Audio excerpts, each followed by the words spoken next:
हुकूमत और तहरीक इंसाफ के दरमियान जारी मुज़ाकरात में जर्नलिस्ट को इनवाइट कर लिया गया है कमेटी रूम के अंदर और यहाँ पर ब्रीफ किया जाएगा अब जर्नलिस्ट को।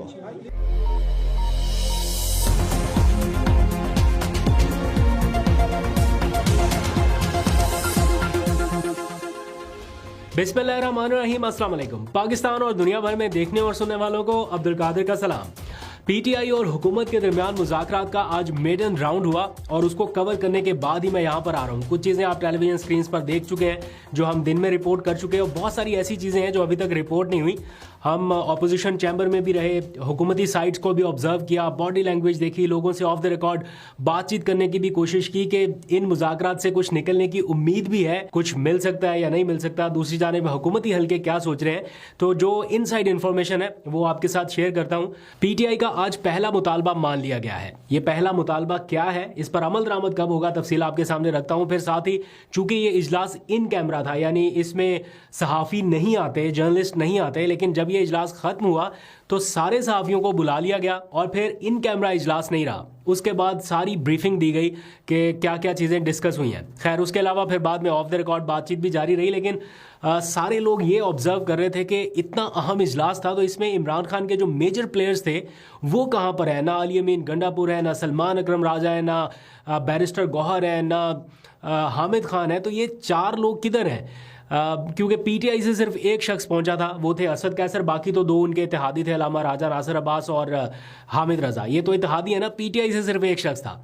इन सारे मामलों के ऊपर एक एक करके आपको बताता हूँ पॉइंट बाय पॉइंट, लेकिन पहले ज़रा ताज़ा तरीन ट्वीट की बात कर लेते हैं क्योंकि ये मामला भी अलग ही शुरू हुआ है। और ताज़ा तरीन ट्वीट ने एक बार फिर सोशल मीडिया पर हलचल मचाई है। ट्वीट है तो रिचर्ड ग्रेनेल का, लेकिन इस बार इसने एलन मस्क को भी टैग कर दिया है और पाकिस्तान में स्टारलिंक सर्विसेज देने का मुतालबा कर दिया है। एलन मस्क को टैग किया है रिचर्ड ग्रेनेल ने और कहा है कि पाकिस्तान को भी उस फहरिस्त में शामिल किया जाए जहां पर स्टारलिंक की सर्विसेज दी जानी है। तो ये इस वक्त जो है सोशल मीडिया के ऊपर बहुत ज़्यादा डिस्कस हो रहा है कि इन केस एलन मस्क भी इस चिट चैट में इंगेज हो जाते हैं या वो रिप्लाई करते हैं तो उसके बाद क्या सिचुएशन रहेगी। क्योंकि मेरा नहीं ख्याल कि एलन मस्क को ये नहीं मालूम होगा कि पाकिस्तान में ट्विटर सर्विसेज बंद है, तो क्या यहाँ पर उनके स्टारलिंक की ज़रूरत है। बहरहाल वो तो एक लंबा प्रोसेस है, हुकूमत की इजाज़त बहरहाल उसके लिए चाहिए, फिर डिवाइसेस भी चाहिए, लेकिन इस बातचीत में इंगेज होना ये किस हद तक बड़ी खबर रहेगी, इसका इंतज़ार है कि जब वो रिप्लाई करेंगे। देखते हैं करते भी हैं कि नहीं करते। लेकिन रिचर्ड ग्रेनेल के ट्वीट्स ने हेडलाइन ज़रूर बनाई हुई है। वॉइस ऑफ अमेरिका ने एक खबर छापी है जिसमें लिखा गया है कि Pakistan political climate shaken by pro Khan tweets from Trump's choice of special missions envoy. यानी रिचर्ड ग्रेनेल की जानिब से जो ट्वीट्स आ रही हैं उसने पाकिस्तान का जो क्लाइमेट है, पॉलिटिकल क्लाइमेट, उसको हिला के रख दिया है। ये वॉइस ऑफ अमेरिका रिपोर्ट कर रहा है। इस तरह के और बहुत सारे इंटरनेशनल ऑर्गेनाइजेशन है जो रिचर्ड ग्रेनेल की ट्वीट्स को लेकर रिपोर्ट कर रहे हैं। एनी हाउ, वापस आते हैं ज़रा हुकूमत और तहरीक इंसाफ के दरमियान मुज़ाकरात के मामले पर।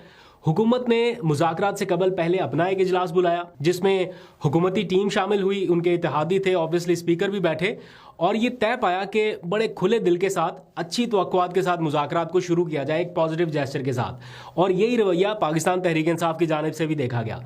मुज़ाकरात शुरू हुए, 2-3 घंटे तक ये सेशन जारी रहा और जब ये ख़त्म हुआ, वैसे तो ये इन कैमरा सेशन था, यानी जिसमें कैमरा उस तरह अलाउ नहीं होते, जर्नलिस्ट अलाउ नहीं होते, लेकिन जैसे ही ये इजलास ख़त्म हुआ तो मीडिया के तमाम नुमाइंदगान को दावत दी गई कि आप भी आइए, इस इजलास में बैठ जाइए।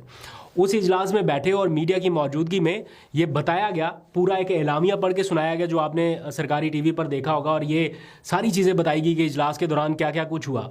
और एक स्पेशल रिक्वेस्ट की गई कि चूँकि बातचीत बड़े अच्छे माहौल में हुई है तो कम से कम क्यासराइयाँ और कम से कम तबसरे किए जाएँ, यही बेहतर होगा। यानी इन शॉर्ट के मीडिया से भी मुस्बत रिपोर्टिंग की अपील की गई आज।